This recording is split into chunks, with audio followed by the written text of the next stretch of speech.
By Benoit Campmark, August 1, 2017. We Australians and Britons can talk to each other as we can with no one else, but you can't revert to a world that's now disappeared. Alan Gingjel, Sydney Morning Herald, August 1, 2017. To hear Boris Johnson, current Foreign Secretary of the United Kingdom, is to be subjected to the capsuled calls of another kingdom. That kingdom is often a past, where there was glory, and patriots could say they did it for England. Reality is emptied before you, and soothingly, one can bathe in the luminescence of an optimistic, entertaining bumbler who will front, but will never be able to do.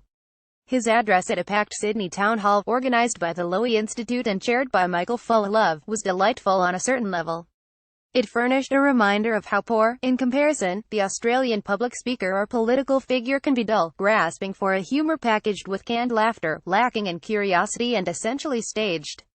But Johnson's audience was there to be entertained. He had top billing. His past stint in the Antipodes was reflected upon as a cultural baptism that lingered. There were the conscious referent stubbies Dax shorts of appalling brevity bonzer, mate, conveying a false familiarity from a person whose common ground with the egalitarian Australian battler is, in truth, non-existent. He did, however, try to woo, to speak seductively, and familiarly. Throughout his address, Johnson used the arresting language that convinced British voters on making the most significant decision in generations, leaving the European Union. It was a Tory voice directed at the disaffected, a conservative anarchism dressed up as a patriotic sense of worth before the pen pushers on the continent. His hook was a thought experiment to convince his Sydney audience of how unfortunate it would have been had Australia suffered the fate of joining the EU. Imagine the difficulties, the problems, the costs.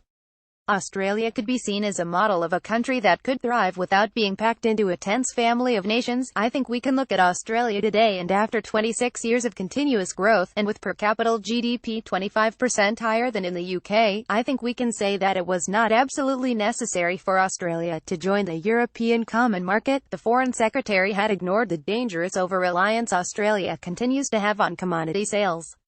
Apart from the incongruity of the comparison, Johnson was being devilish by omission, not least of all on the enormous advantages that being part of a common trading bloc had been to Britain, which had been, in the 1970s, an ailing patient on the European scene. There had also been improvements in accountability on the subject of human rights and welfare.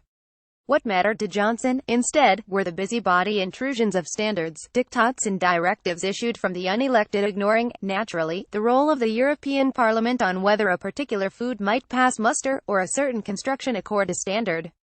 Conveniently omitted were the oversights that have served the British Commonwealth, rather than undermine it.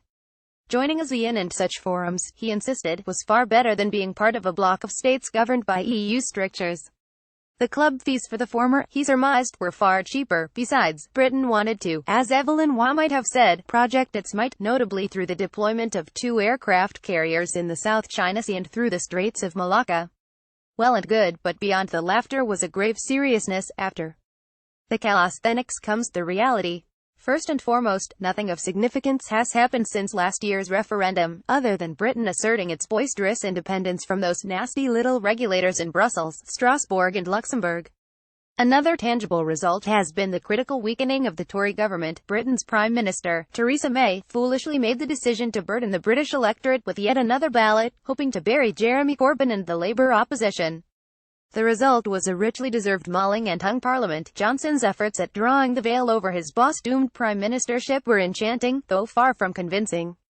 The Boris narrative would have you believe that Britain has the negotiators. It does not, certainly not those skilled in EU matters, that it has the teams, the means to ensure that nothing, in effect, would really change to the disadvantage of the UK.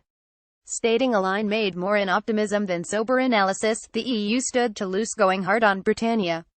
Boris would also have you believe that those aircraft carriers actually existed, yet these, he had to concede, had yet to be constructed. London had the world's greatest financial centre, despite the fact that companies have been looking elsewhere to park their centres. The English speakers were, let's face it, supremely gifted, even if only monolingual. Forget those vast cosmopolitan empires of a rather different nature that populate the historical record.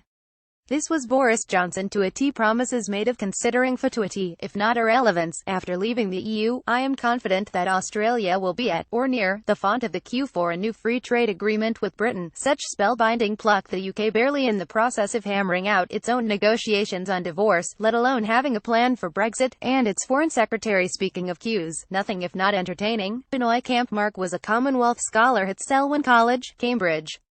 He lectures at RMIT University, Melbourne and can be reached at bcampmark@gmail.com. Read other articles by Binoy.